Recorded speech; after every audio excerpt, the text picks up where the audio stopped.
Iran Israel സംഘർഷത്തിന് പുതിയ മാനങ്ങൾ വരികയാണ്. കൂടുതൽ പ്ലേയേഴ്സ് ആൻഡ് ആക്ടേഴ്സ് രംഗത്ത് വരുന്ന ഒരു കാഴ്ച ഇപ്പോൾ കാണുന്നു. ഏറ്റവും അവസാനമായി വന്നിരിക്കുന്നത് ഈ നിമിഷങ്ങൾ സംഭവിക്കുന്ന കാര്യമാണ്. ഇറാൻ്റെ മുൻപ് ശത്രു രാജ്യവും ഇപ്പോൾ സുഹൃത്ത് ബന്ധമുള്ള രാജ്യവുമായ തൊട്ടടുത്ത രാജ്യവുമായ ഇറാഖും ഈ യുദ്ധത്തിലേക്ക് പതിയെ വരികയാണ്. ഇറാഖിൻ്റെ ആർമിയല്ല, ഇറാഖിൽ സ്ഥിതി ചെയ്യുന്ന ഇറാൻ്റെ പിന്തുണയുള്ള സായുധ സംഘങ്ങൾ, ഷിയ മിലിഷ്യകളാണ്.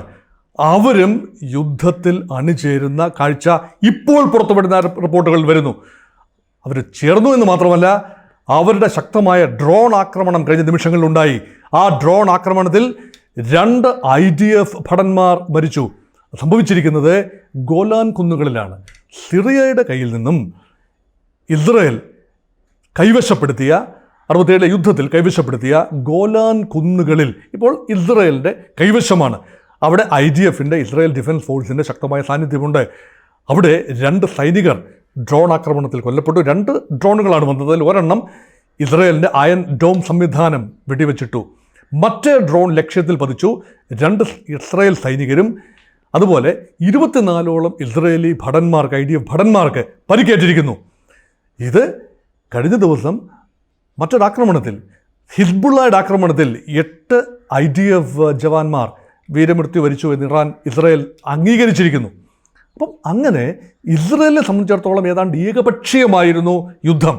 ആകാശങ്ങളിൽ ഇസ്രായേലെ കുട്ടിക്കുത്തി വാഴുകയാണ്. പക്ഷേ കരയിൽ അതേ ഒരു ഡോമിനൻസ്, ആകാശത്തെ സ്ഥാപിച്ചെടുത്ത അധീശത്വം കരയിൽ സ്ഥാപിക്കാൻ ഇസ്രായേലിനെ എന്തുകൊണ്ടോ കഴിയുന്നില്ല. 2006 ലെബനീസ് യുദ്ധത്തിൽ അത് നമ്മൾ കണ്ടതാണ്. പൂർണ്ണമായ ഇസ്രായേലിൻ്റെ വിജയമായിരുന്നില്ല അത്. ഇസ്രായേൽ പിന്തിരിയേണ്ടി വന്നു. ഇപ്പോൾ നടക്കുന്ന ഹിസ്ബുള്ളയുമായുള്ള പോരാട്ടത്തിലും ഇസ്രായേലി സൈന്യത്തിന് വലിയ തോതിൽ ആൾനാശം, കാഷ്വാലിറ്റി സംഭവിക്കുന്നു, പരിക്കുകൾ സംഭവിക്കുന്നു. പുതിയൊരു രാജ്യത്തെ മിലിഷ്യ ചേർന്നിരിക്കുന്നു. നമുക്കറിയാമല്ലോ, ഇസ്രായേലിനും ഇറാനും ഇടയിൽ സ്ഥിതി ചെയ്യുന്ന ഇറാൻ്റെ അയൽ രാജ്യം കൂടിയായ ഇറാഖിൻ്റെ ജനസംഖ്യയുടെ 60% ഷിയ വംശജരാണ്. അപ്പോൾ ഷിയ വിഭാഗങ്ങളാണ്. അപ്പോൾ സ്വാഭാവികമായി ഇറാൻ എന്ന ഷിയ രാജ്യവുമായി അടുപ്പമുണ്ടാകേണ്ടതാണ്. പക്ഷേ അത് ഭരിച്ചിരുന്നത് തിക്രീത്തുകാരനായ സുന്നി വിഭാഗക്കാരനായ സദ്ദാം ഹുസൈൻ ആയിരുന്നു വർഷങ്ങളോളം.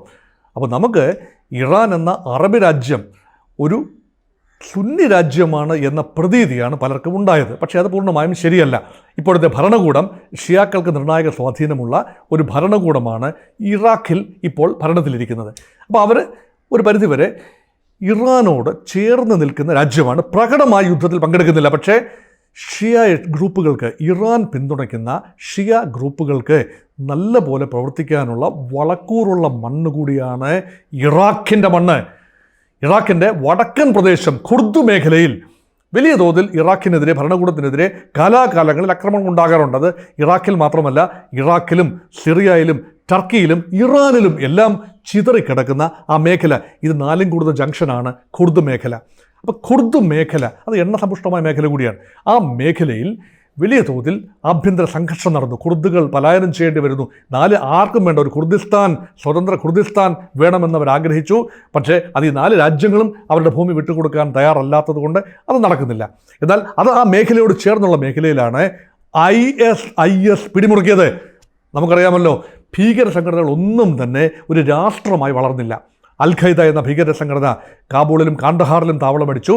അവരെ ഹോസ്റ്റായി കണ്ടത് താലിബാനെയാണ്. കാബൂളിലെയും കാണ്ഡഹാറിലെയും താലിബാൻ എന്ന മിലിഷ്യയാണ്. ആ താലിബാൻ്റെ സംരക്ഷണയിലായിരുന്നു. പക്ഷേ ഒരു രാജ്യം പിടിച്ചെടുക്കാൻ ഒരിക്കലും ഒസാമ ബിൻ ലാഡൻ്റെ ഗ്രൂപ്പായ അൽ ഖൈദയ്ക്ക് കഴിഞ്ഞില്ല. അതുപോലെ എത്രയോ തീവ്രവാദ വിഭാഗങ്ങളുണ്ട്. അവർക്കൊന്നും തന്നെ സ്വന്തമായി ഭൂമിയില്ല. അവരൊക്കെ പാരസൈറ്റുകളാണ്. ഒരു തരത്തിൽ പറഞ്ഞാൽ അവരെല്ലാം തന്നെ പ്രവാസികളും അഭയാർത്ഥികളും ആ ഒരു പ്രത്യേക രാജ്യം, പ്രദേശം താവളമാക്കിയ ഭീകരരുമാണ്. എന്നാൽ IS അങ്ങനെയല്ല.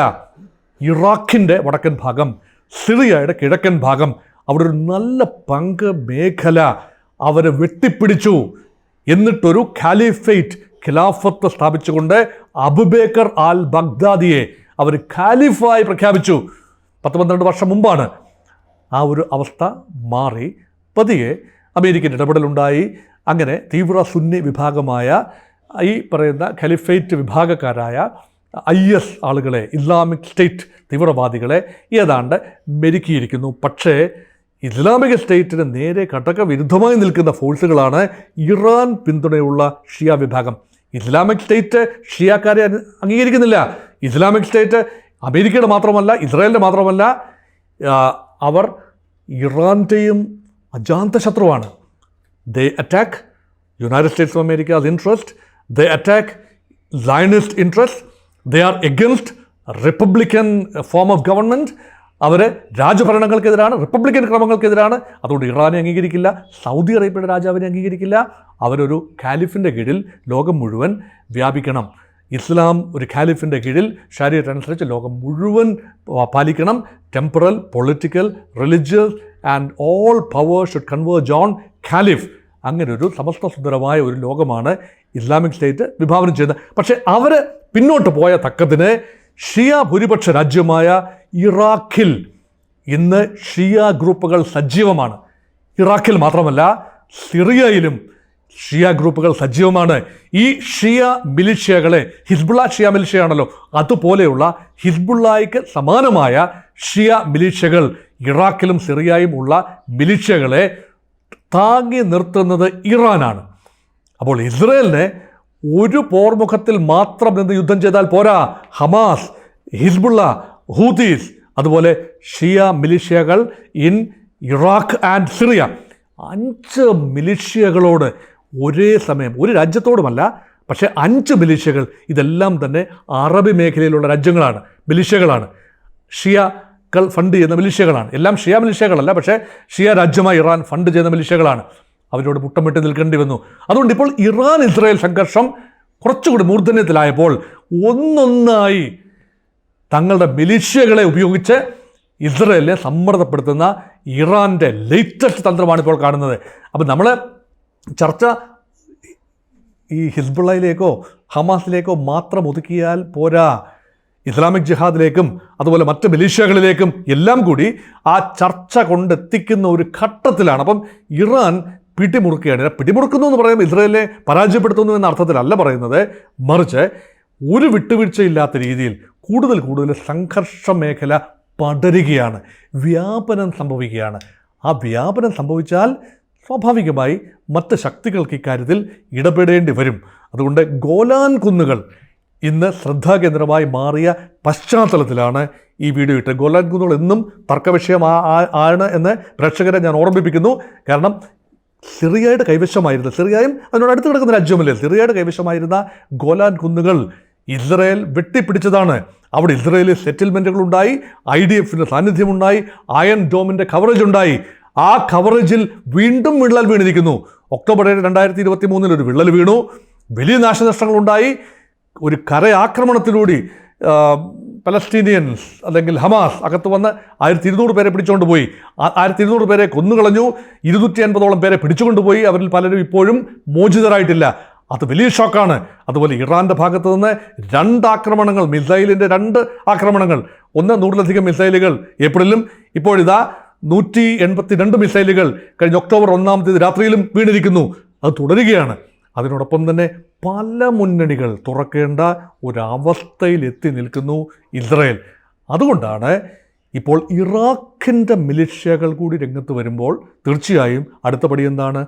ഇനി സിറിയയിലെ മിലിഷ്യകൾ വരും. ഇപ്പോൾ തന്നെ ലെബനീസ് വിഷയം സിറിയയ്ക്ക് വലിയ ബുദ്ധിമുട്ട് സൃഷ്ടിക്കുന്നു. 4 ലക്ഷത്തിലധികം ലെബനീസ് അഭയാർത്ഥികളാണ് സിറിയയുടെ മണ്ണിൽ പ്രവേശിച്ചത്.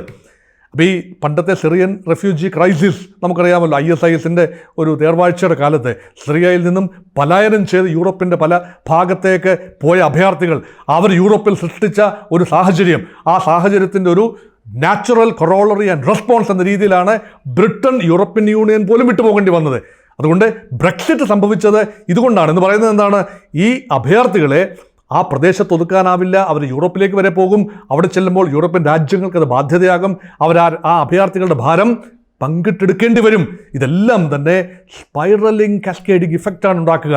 അതുകൊണ്ട് ഈ യുദ്ധം കുറച്ചുകൂടി വ്യാപകവൽക്കരിക്കപ്പെട്ടാൽ സിറിയയിൽ നിന്നും ഒരു പരിധിവരെ ഇറാഖിൽ നിന്നും വീണ്ടും പലായനങ്ങൾ സംഭവിക്കാം. ലെബനനിൽ നിന്ന് ഇപ്പോൾ പലായനം സംഭവിക്കുന്നത് പോലെ അതൊക്കെ യൂറോപ്യൻ രാജ്യങ്ങളെയാണ് ഏറ്റവും അധികം ബാധിക്കുക. ഇവരിൽ പലരും പോകാൻ പോകുന്നത് യൂറോപ്പിലേക്കാണ്. അപ്പോൾ യൂറോപ്പിൻ്റെ ഡെമോഗ്രാഫിക് ബാലൻസ് പോലും മാറ്റിമറിക്കത്തക്ക രീതിയിൽ യൂറോപ്പിൻ്റെ ആകമാനമുള്ള ഒരു ഡെമോഗ്രാഫിക് ടെക്സ്ചർ തന്നെ മാറ്റിമറിക്കത്തക്ക രീതിയിൽ അത് മാറുമ്പോൾ ലോകത്തിന് കണ്ണും കെട്ടിയിരിക്കാനാവില്ല. അതുകൊണ്ടാണ് ഇപ്പോൾ ഇതാ ഏജൻസിനെ അല്ലെങ്കിൽ പ്രോക്സിയെ ഉപയോഗിച്ചുകൊണ്ട് ഇറാൻ നടത്തിയ പുതിയ ലേറ്റസ്റ്റ് ആക്രമണത്തെക്കുറിച്ച് വീഡിയോ ചെയ്യാൻ ഞാൻ നിർബന്ധിതനായത് അതുകൊണ്ട് കൂടിയാണ്.